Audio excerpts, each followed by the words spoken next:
Hello again, everyone. Here we are back on the driver's side of the car.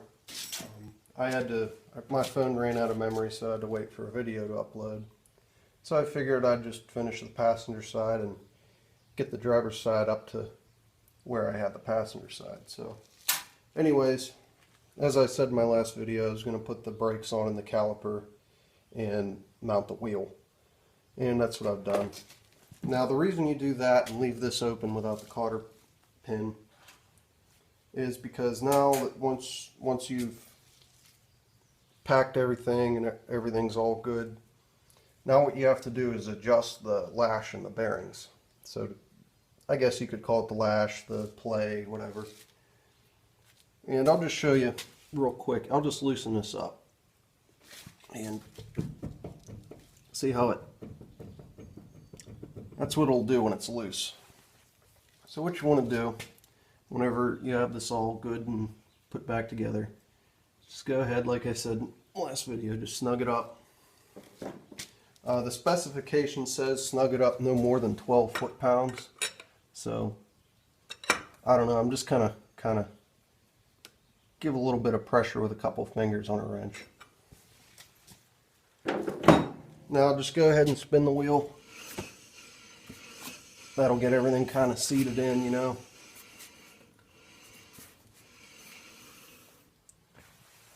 Make sure it's still snug.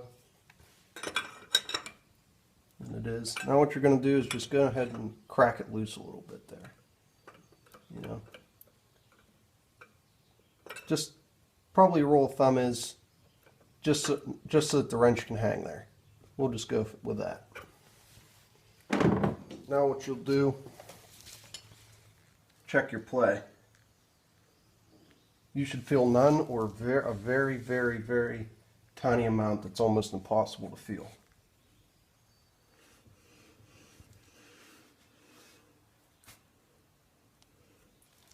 Loosen that just a little bit more.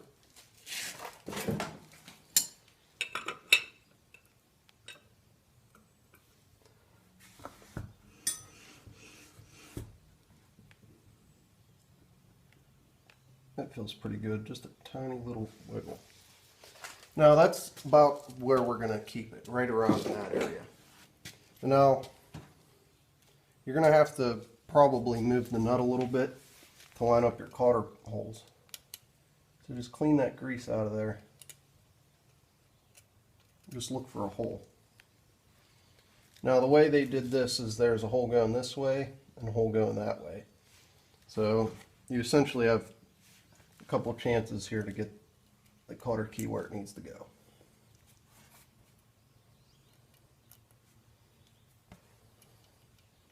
Start sticking it in there, see if you can. There we go. It's actually lined up pretty good.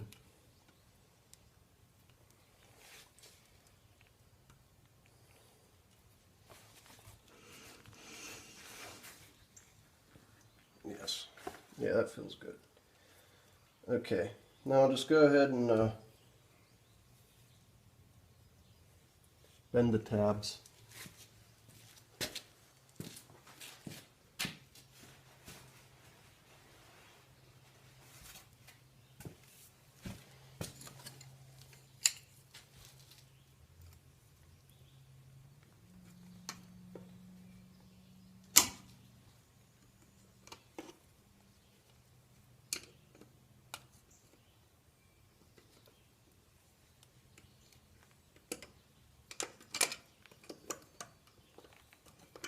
There we go.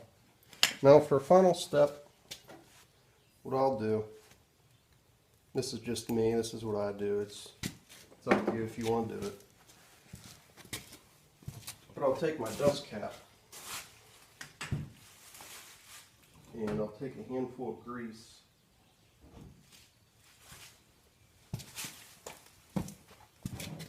Like that. About that much grease. There's a dust cap. Just go ahead and put it in the cap there. Now you'll want to leave a little recess like this, you know, because once you put it over your castle nut and spindle, it's going to go ahead and push that grease out. So, but basically all this does is it gives it a little extra grease after everything kind of moves around and settles in. Gives it just a little bit extra grease.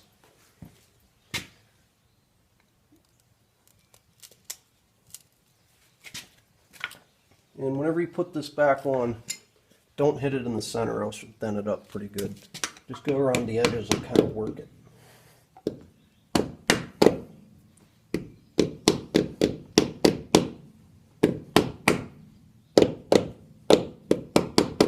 Sometimes you'll need to use a screwdriver.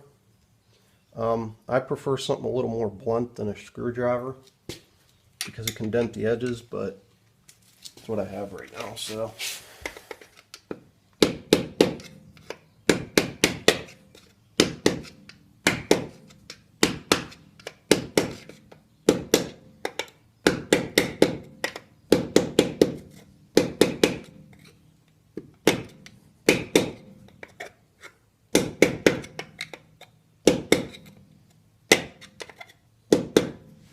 And that's about that. That's about it there. Alright. Thank you for watching my series on how to check the front end on one of these cars. If this video series has been helpful, go ahead and click the like button if you want. And if you have any questions about any of this, feel free to ask in the comment section. Thanks again.